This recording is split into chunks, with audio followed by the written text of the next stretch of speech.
Kita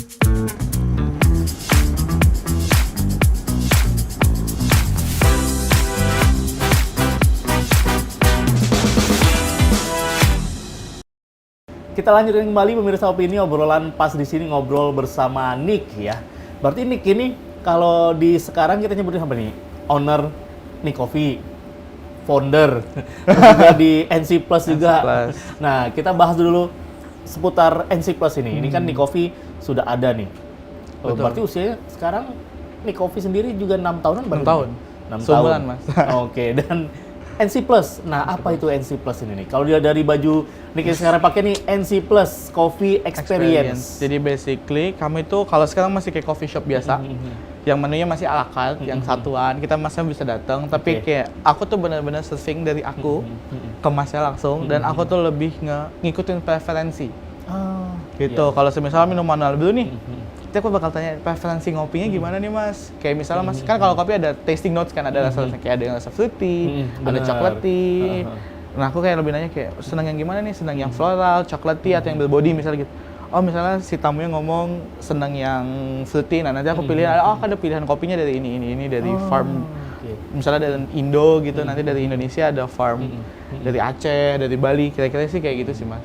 Oke, berarti memang satu konsep apa ya, customer menikmati secangkir kopi itu dengan cara yang berbeda. Betul. Gitu. Si barista langsung ngobrol gitu. Sama kayak tagline kami kan, to elevate your coffee journey. Sedap. Oke.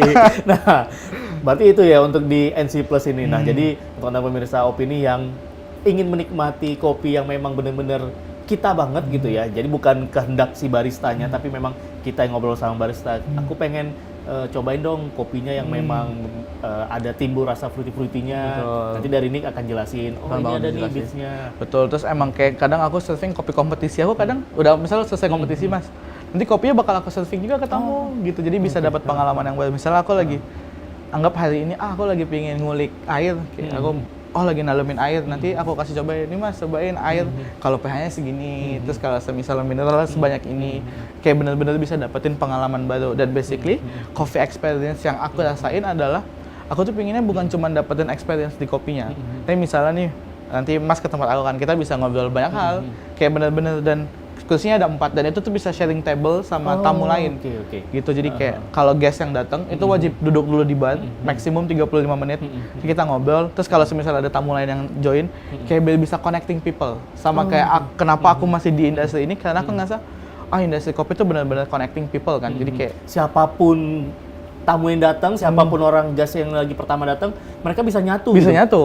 Berbeda latar belakang, Betul. segalanya itu bisa nyambung ngobrolannya ya. Karena aku pengennya benar bisa dapat pengalaman yang baru lah mas. Sama aku benar-benar kalau di NC Plus, aku tuh benar-benar focusing di specialty coffee industry kan.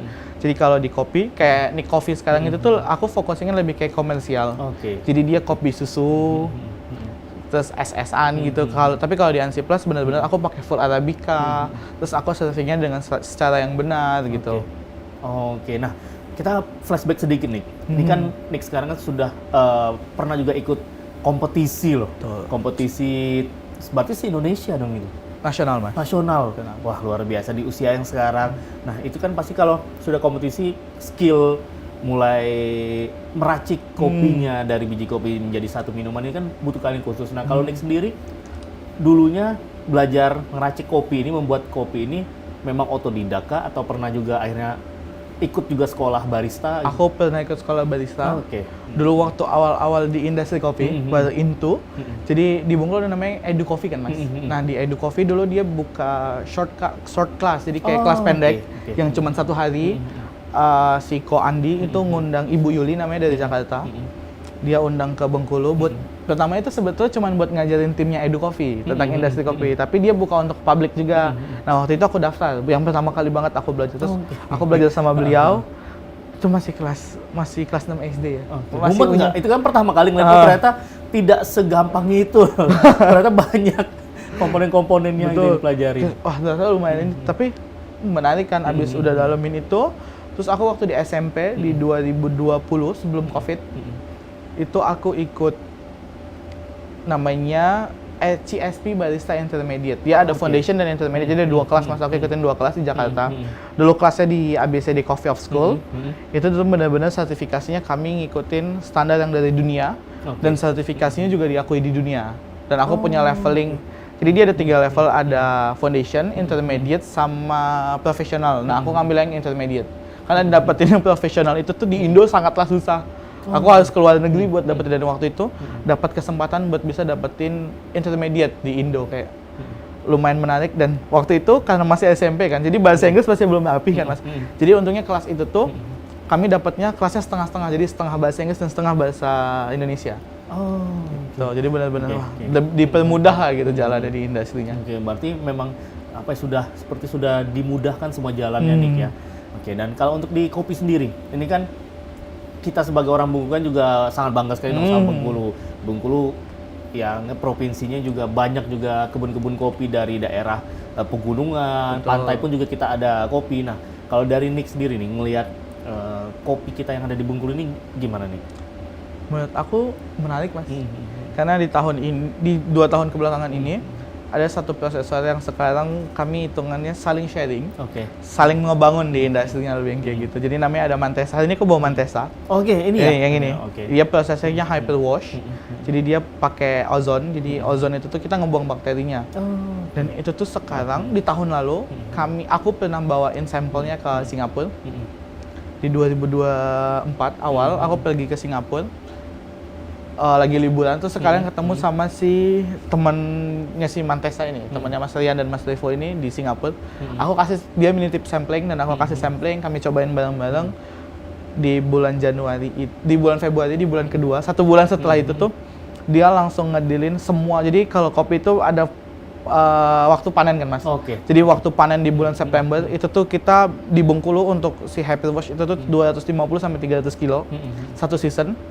Itu tuh semuanya di full book sama Singapura. Wah, luar biasa. Dan di tahun ini mereka juga udah mulai slip-slip lagi. Pokoknya kapan panen tidak boleh dijual kemanapun ya, gitu. Jadi di September itu full kita kirim ke Singapura. Ternyata beans kita di kopi itu sangat luar biasa ya. Terus kemarin kan ada World Coffee Event di Dubai juga, mereka ngebawa si Mantesa juga Mas.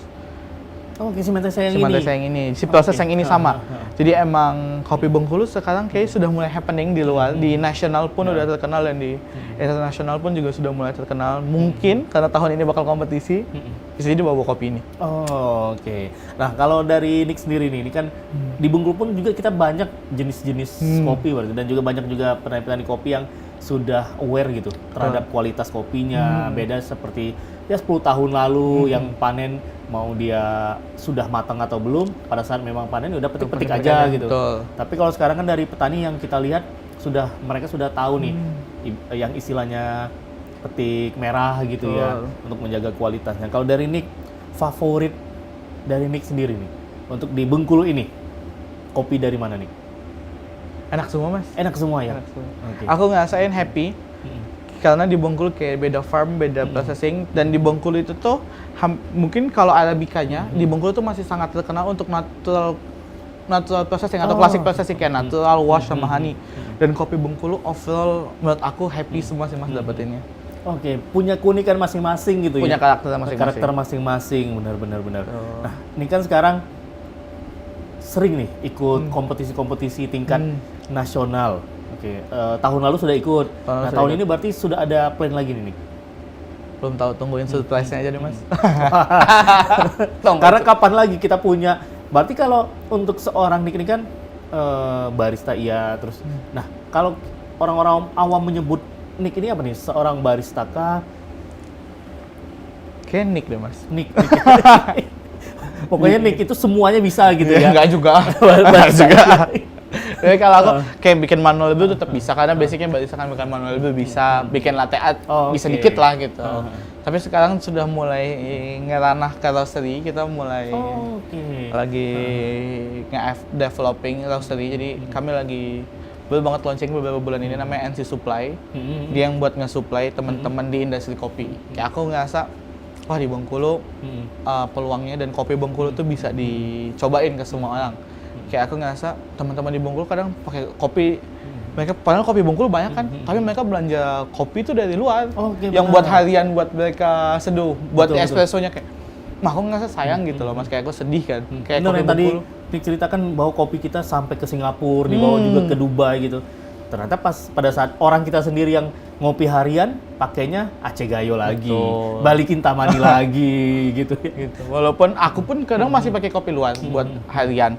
Tapi maksudnya kayak buat base, buat bikin espresso, buat bikin es kopi susu kayak kita kopi Kit Bengkulu tuh udah oke banget loh. Kayak sayang gitu loh Mas harus belanja kopi keluar kan gitu. Makanya Oke, aku benar. pengen coba rebranding si kopi Bengkulu tuh bahwa ya kopi Bengkulu tuh bener-bener enak dan bener-bener menarik gitu. Oke, makanya lahirlah NC, NC Supply. Supply. Nah, ini kan nih Coffee Soda, terus juga NC Plus, sekarang NC, NC Supply. Supply lagi. Yang sebenarnya Nick kejar itu apa sih Nick? Kalau aku sih sekarang si NC Plus tuh targetnya dan NC Supply itu bisa ngasih tahu ke semua orang bahwa industri specialty coffee dan industri kopi tuh sudah seluas ini loh. Karena aku ngerasa di Bengkulu kita tuh masih terlalu nyaman. Oh, oke. Masih oke. terlalu nyaman dengan industri es kopi susunya Mas. Es kopi.